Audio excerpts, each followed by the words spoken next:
नमस्कार, परभणी न्यूजमध्ये आपलं स्वागत करतो. मी दिलीप बनकर. पाहूया आजच्या ठळक घडामोडी.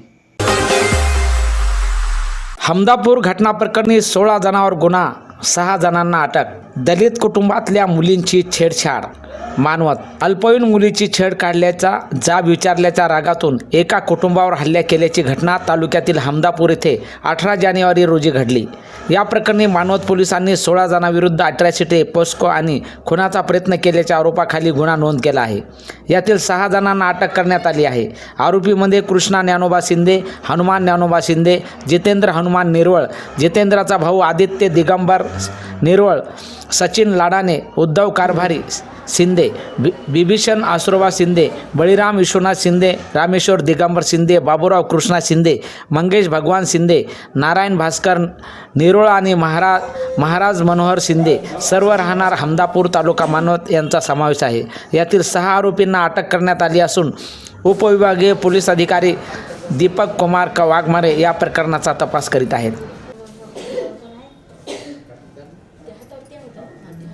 काय नाव आहे तुमचं? विजय मला लक्ष्मण गायकवाड. सकाळी सकाळी काम करू लागले. मी 200-300 माणसं आले गावातून आणि तरी मग फोन आला होता पोराला की माणसं तुला मारायला गेल्यात रमेश. मग ते उठला आणि बाहेर आलं तर सगळे घरात घुसल्यावर सगळे लाकडाने आणि कुऱ्हाडीनंच मारायला चालू केलं. आमची सून म्हणली मारू नका, तरी तिला कुऱ्हाड मारली. सगळे लोक येऊन आमच्या घरात शिरून काय नेलं, काय दागिने काय नेलं काय माहितीच नाही. मग आम्ही इकडं आलो. काय म्हणजे काय तुमचं, मग काय मागणी आहे तुमची, काय सांगा? या लोकांना अटक करा, काय सांगा? ते आम्हाला न्याय भेटला पाहिजे. हे का आम्हाला आमच्यावर अत्याचार करायलेत, आमच्याच लेकरावर हाताला धरून ओढलं आणि ते आणखी आम्हालाच मारलं. थोडे नाही, एक माणूस चार माणसाला तरी मारेन ना, पण ते इतके माणसाला मारायला, एका माणसाला ताकद पाहिजे तेवढी. 200-300 माणसाला मारायला काय करायचं? आम्ही 2 बाया, हे 2-4 लेकराला सुद्धा मारलं लाकडानं कुऱ्हाडीनं. लेकरं बेहोश पडले होते. ॲम्ब्युलन्स आली 2 घंट्यानंतर. पुन्हा मग आम्ही आलो.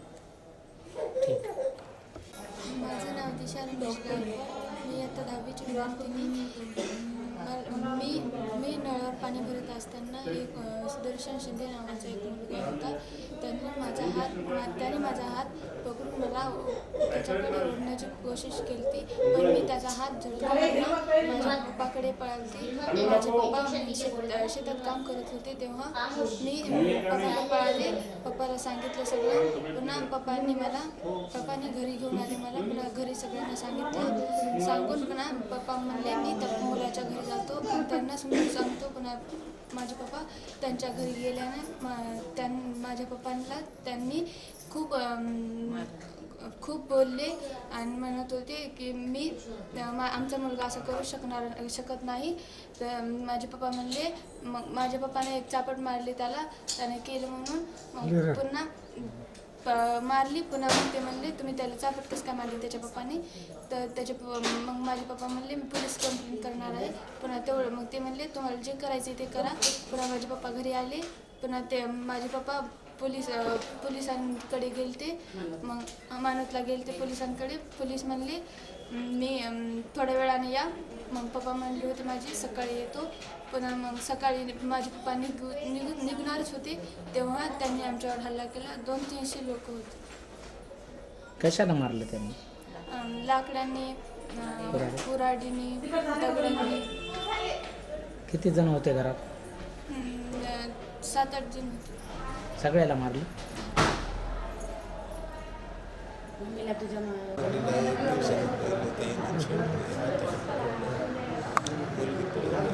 शेतात राहतो तर ते शेतात त्याच्याजवळच आघाड आहे त्याचा बी नामचा बी. राहिल्यावर सांगितलं मला. मी त्याला जाऊन त्याच्या बापासुद्धा बोललो. त्या एक चापट मारली मी. त्याने सकाळ 100-150 लोक आले गावात. त्याने एवढं मारलं की म्हणजे काय आधी काय दुश्मनी होती का तुमची? दुश्मनी काही नाही. दुसरे त्याच्यात बकळ दुश्मनी होते. त्याच्यात माझ्यावर 2-3 वेळेस हल्ला झालेला जीव घेण्याचा. एक अट्रॉसिटी एकदा पेट्रोल टाकून फेकून देण्याचे प्रयत्न केले ते. ते काय म्हणजे किती लोकायला मारले त्यांनी? किती घरात होते तुमचे? आमचे 8-9 घरात 5-6 जण आम्ही होतो शेतात. गावात 4-5 जणाला मारलं. किती लोक आले होते ते? याचे कमी जातात 100-150 माणूस असेल. 100-150. मारणारे काही 10-20 असतील. समोर पळणारे भीड करणारे बकळ होते. म्हणजे हे मुद्दा म्हणजे जातीय वादात जातीवादामुळेच 2-3 वेळे झालं झेंड्याचं प्रकरण. काय नाव आहे त्या मारणाऱ्याचं? त्याचे बरेच नाव आहेत. आता तेवढं काय एखादं दोन? सुदर्शन, त्याचा वडील बिभीषण आडनाव काय? शिंदे, शिंदे. कृष्ण शिंदे, हनुमान शिंदे, बरेच होते. लिस्ट दिली. काय होतं त्यांच्या हातामध्ये तुम्हाला मारायला? कुऱ्हाडी, काट्या, बाहेर आपण मारलं. मुलाला, लेकरायला, छोट्याला 10-20, 6-7 लेकरं आहेत त्याला पण मारलं. ठीक. आणि याचबरोबर हे बातमीपत्र संपलं.